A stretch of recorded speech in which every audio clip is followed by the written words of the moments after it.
Coucou tout le monde, nous voilà pour une nouvelle vidéo. Cette fois ça sera pas sur les planeurs mais pour les revues de Lulu. Ça fait longtemps que j'ai pas fait de vidéo.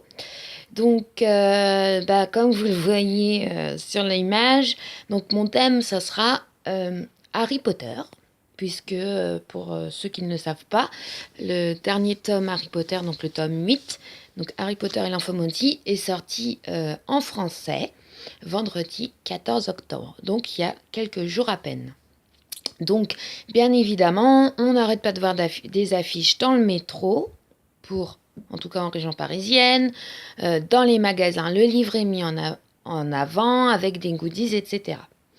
Et donc, bien évidemment, étant une Potterhead, donc une Pottermaniac, une fan d'Harry Potter depuis presque 15 ans, je suis allée acheter le dernier livre.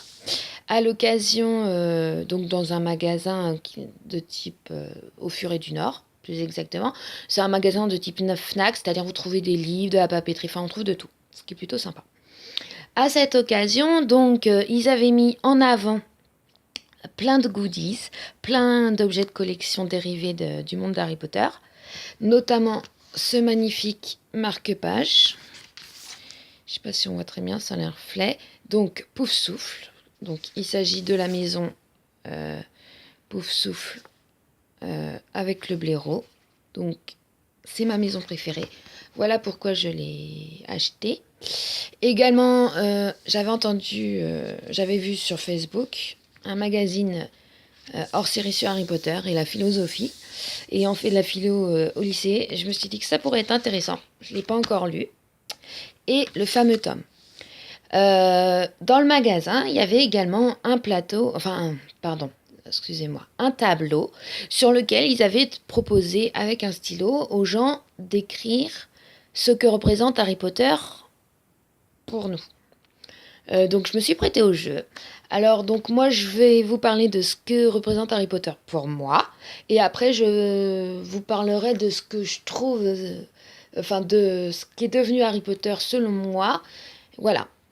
Alors, Harry Potter, il faut savoir que moi, ayant 29 ans, j'ai connu au fur et à mesure la sortie des livres. C'est-à-dire que j'ai connu Harry Potter, j'étais au collège, donc dans les années fin 90, début 2000. Les 3 premiers tomes étaient sortis. J'ai vu la sortie du 4e tome, du Harry Potter et la Coupe de Feu. Suite à du bouche à oreille, plein d'amis autour de moi avaient lu les bouquins. J'ai demandé à mes parents de me l'offrir. Ensuite, le premier film Harry Potter à l'école des sorciers est sorti en 2001, il me semble. Et j'ai été le voir au cinéma, j'ai adoré, j'ai lu les 4 tomes en 2 semaines. Voilà, et depuis je suis devenue fan. Donc, Harry Potter, qu'est-ce que ça représente pour moi? Énormément de souvenirs. J'ai vécu la sortie de chaque livre. J'ai été une avant-première du dernier film où j'ai pu voir les acteurs. J'ai été à Bercy Village en 2008 pour l'avant-première de Harry Potter et la Coupe de Feu. J'ai pu voir Daniel Radcliffe. Voilà, j'ai beaucoup de souvenirs. Donc Harry Potter pour moi c'est une passion. Mais pourquoi donc pourquoi Harry Potter? Parce que je trouve que J.K. Rowling a réussi à créer un univers très riche, magique bien évidemment, puisque ça parle de magie, d'école de sorcellerie, qui nous transporte, que ce soit au niveau des créatures, que ce soit au niveau des lieux, des descriptions, des personnages, plein de rebondissements. Et donc, c'est vrai que aujourd'hui, c'est quelque chose d'incontournable. Ne serait-ce que par les films, ne serait-ce que par tous les objets dérivés.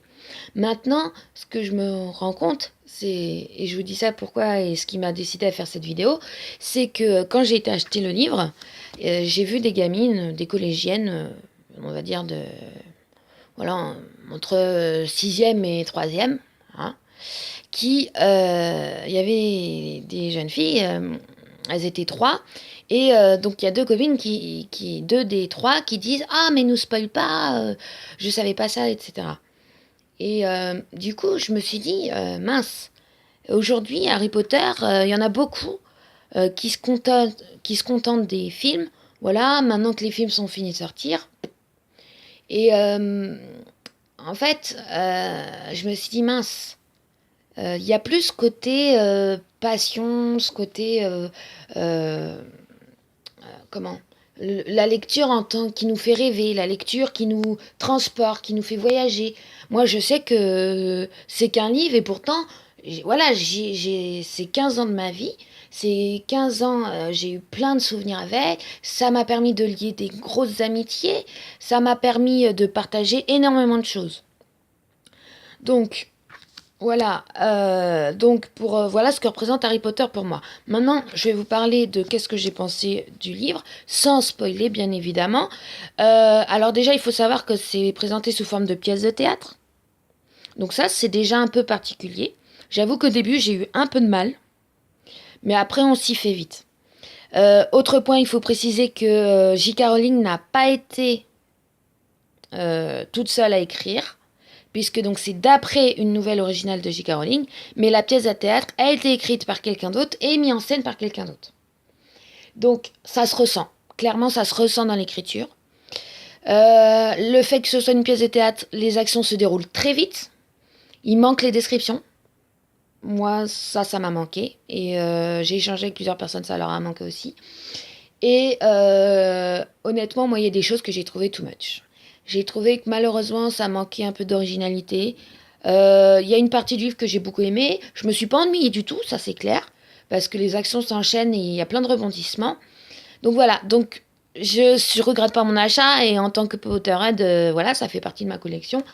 Mais voilà, donc un peu déçu quand même. Donc j'en reviens au phénomène Harry Potter. Il y a 15 ans, quand ça sortait, c'était un bouquin, c'était un univers, c'était, on va dire, voilà, une communauté. Les Potterheads, c'est une vraie communauté. Ça fait un peu comme Le Seigneur des Anneaux, l'œuvre de J.R. Tolkien. C'est vraiment quelque chose de, voilà, on aime ou on n'aime pas la fantaisie, mais c'est quelque chose.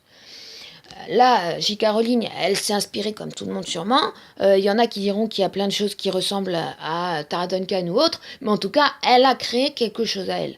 Il faut savoir qu'elle est partie de loin au départ, etc. Maintenant, malheureusement, je trouve que c'est plus devenu quelque chose de commercial et on perd l'univers, on perd la magie, la richesse du livre en fait. Pourquoi je vous dis ça? Je vous donne un exemple.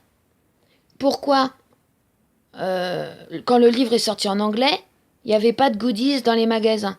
Là, le livre est en français, comme par hasard, il ressort des magnifiques choses. J'ai vu des baguettes, j'ai vu des pop Harry Potter, notamment le pot de la Rexos, des choses que j'avais pas vues dans le magasin. Bah, je trouve ça dommage. Pourquoi il n'y en a pas toute l'année? Non, ils les ont mis en avant juste pour vendre plus de livres. Autre point, pour ceux qui ne le savent pas, il y a les Animaux Fantastiques qui vont sortir en film prochainement. J'ai appris quoi en lisant sur les réseaux sociaux? Qu'ils vont faire 5 films pour ce livre. Sachant que le livre des Animaux Fantastiques, il est rikiki. Il est rikiki. Alors qu'elle pourrait adapter les contes de Biddle le Bard, le Quidditch à travers les âges, etc. À un moment donné, ils ont fait 8 films pour la saga alors qu'il y a 7 tomes, mais le dernier tome est tellement riche que c'est pas plus mal qu'il est coupé en 2 parties. Mais là, 5 films sur un livre qui est rikiki, clairement c'est purement commercial.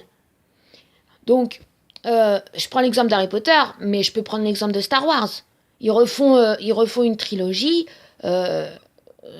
On se dit c'est plus pour l'aspect commercial, pour vendre leurs goodies, pour vendre des places, que pour la saga en elle-même ou pour les livres. Donc voilà, je trouve ça un peu dommage. Et du coup, bah, pour conclure, je dirais que voilà, Harry Potter, c'est toujours quelque chose d'important. Pour moi, c'est une passion. Mais je trouve ça dommage qu'aujourd'hui, bah, ça s'oublie. C'est-à-dire que bah, on compte de plus en plus de personnes qui n'ont pas lu les livres, qui se contentent des films. Et je vois que, en fait, la communauté de Potterhead ou de Pottermaniac, c'est beaucoup de gens de ma génération, des gens qui ont connu la sortie du livre, et au final, ça se perd, et je trouve ça un peu dommage. Voilà, donc bah, j'espère que cette vidéo vous aura plu. N'hésitez pas à mettre un pouce bleu si c'est le cas. N'hésitez pas aussi bah, à mettre en commentaire ce que vous, si vous aimez ou pas Harry Potter, ce que vous en pensez, si vous avez lu le livre, si vous avez aimé le livre, etc. Je vous fais des gros bisous et puis je vous dis à bientôt.